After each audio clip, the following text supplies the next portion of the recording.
قنديل قاعد لوحده.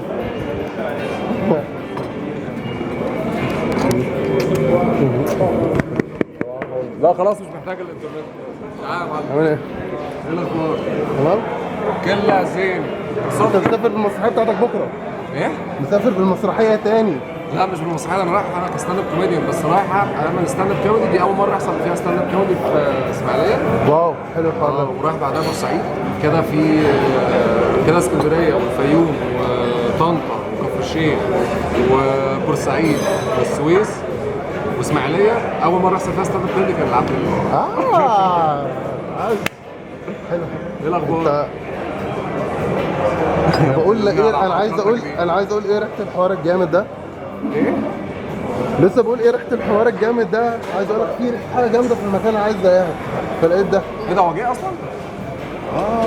وانا برضه شمامها من ساعتها وعايز اقول له طلبها. لا اسمع، هو ايه ده؟ ده كان في كراميلا صح؟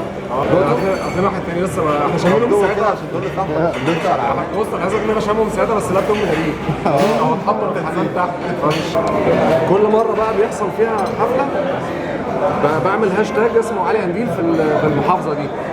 يعني عملت هاشتاج علي قنديل في السويس، وبفضل كل شويه اخد صوره لكل خطوه من خطوات الرحله وانا خارج من البيت. صوره وارفعها على الهاشتاج. صوره وانا خارج من البيت، صوره مع سواق. انا واخد بالي من هاشتاج عبقوين، بس مش واخد بالي من الموضوع ان انت عامل سيكونس. لا هاشتاج، يعني في هاشتاج دلوقتي علي قنديل في الاسماعيليه، كل شويه فاضل كام يوم، فاضل كذا، فاضل مش عارف ايه. هتكلم عن حاجات اوعى تفوتك الكلام ده. فصوره مع سواق التاكسي اللي انقذنا. كل شويه بوست ان احنا كلمنا هشام رحمه مثلا، قال لنا على الدخله الصح تبقى منين. يعني لقطه لطيفه وبتسمع كويس. ما دي اللي انقذت الحفله في طنطا. انا خدت بالي فكان مش فاكر، لا كفر الشيخ. انا فاكر ان انا كنت عملت زي انترو كده داخل كفر الشيخ وانتوا قاعدين لما رحتوا المسرح. في شويه فتره كده انت قضيتها مع اسره فاهم مصر الراكب، حضرتوا المكان ومش عارف ايه. رغم ان المكان مش نافع. انا اصلا ده عجبني جدا جدا جدا جدا. التصوير لانك انت بايظه، بس انا عارف اللي هيحصل. تصوروا جيبها لي بايظه جيبها لك بعد كده سليم. سليم المفروض بقى ان احنا خلال شهر هنروح اسكندريه والمنيا، والناس متعطشه جدا لاسكندريه. يا مسهل، ربنا يستر بس الدنيا تتم على خير. ده بيتقلب بقى ولا بيتلحس ولا؟ اللحظه التاريخيه اللي احنا فيها دلوقتي، علي قنديل بيتفرج على حلقه وش كده اللي هي بتاعت جواز الصالونات. اول مره اتفرج عليها دلوقتي. ناخد رايه عشان هنكلمه في فكره المواضيع التانيه. معرفش بقى كتير فين. واضح لان هو مهتم.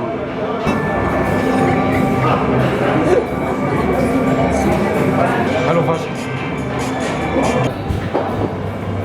حلوه.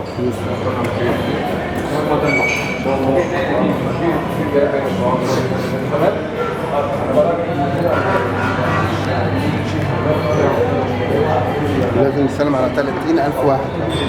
بس ازاي كده اكيد؟ ايه؟ اكيد يا معلم. يلا باي باي. اعمل سلام. كفر كراميلا بقى. ايه؟ كفر كراميلا. استناكم بقى. حلو موضوع الانترنت ده. وقفت حل. اليوم كان فعال جدا، افكتيف جدا سوبر. بس انا معدتي كويسه يعني، فاللي هو ايه ده لسه انا بضحك عشانك. ليه؟ يا ابني انت كل شويه، انت اول مره كلمتني اول حاجه بتقولي أيوة، لا 3 دقايق ارجع لك لا قلت لك 30 دقيقه. بس بس 3 دقايق. انت خلي بالك ان انت جاي لي في وسط جدول ليله سفر. يعني الموضوع فاهم. انا اصلا ماسكها غلط صراحه. ويت احنا كده رايحين على السويس كده. البطل احمد من الاماكن الظريفه جدا اللي فيها اماكن كتيره نقعد فيها 24. يلا. عارف لما انا قلت لك 30 دقيقه في الاول، كان اصلا الميعاد اللي انا قلته اللقطه دي انت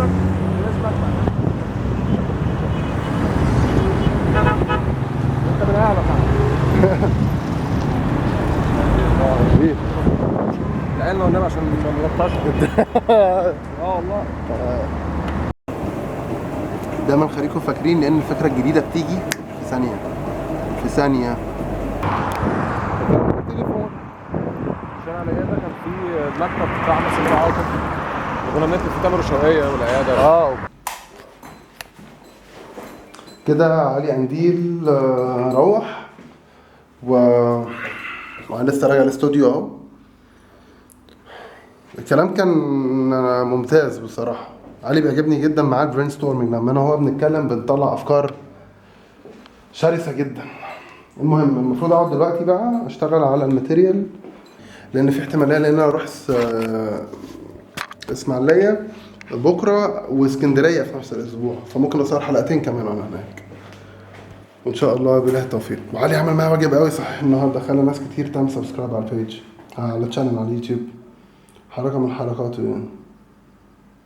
ف ثانكس يا علي. و هقعد انا بقى اشتغل ونقول ميرسي عشان كنتوا معايا النهارده، وتصبحوا على خير حبايب.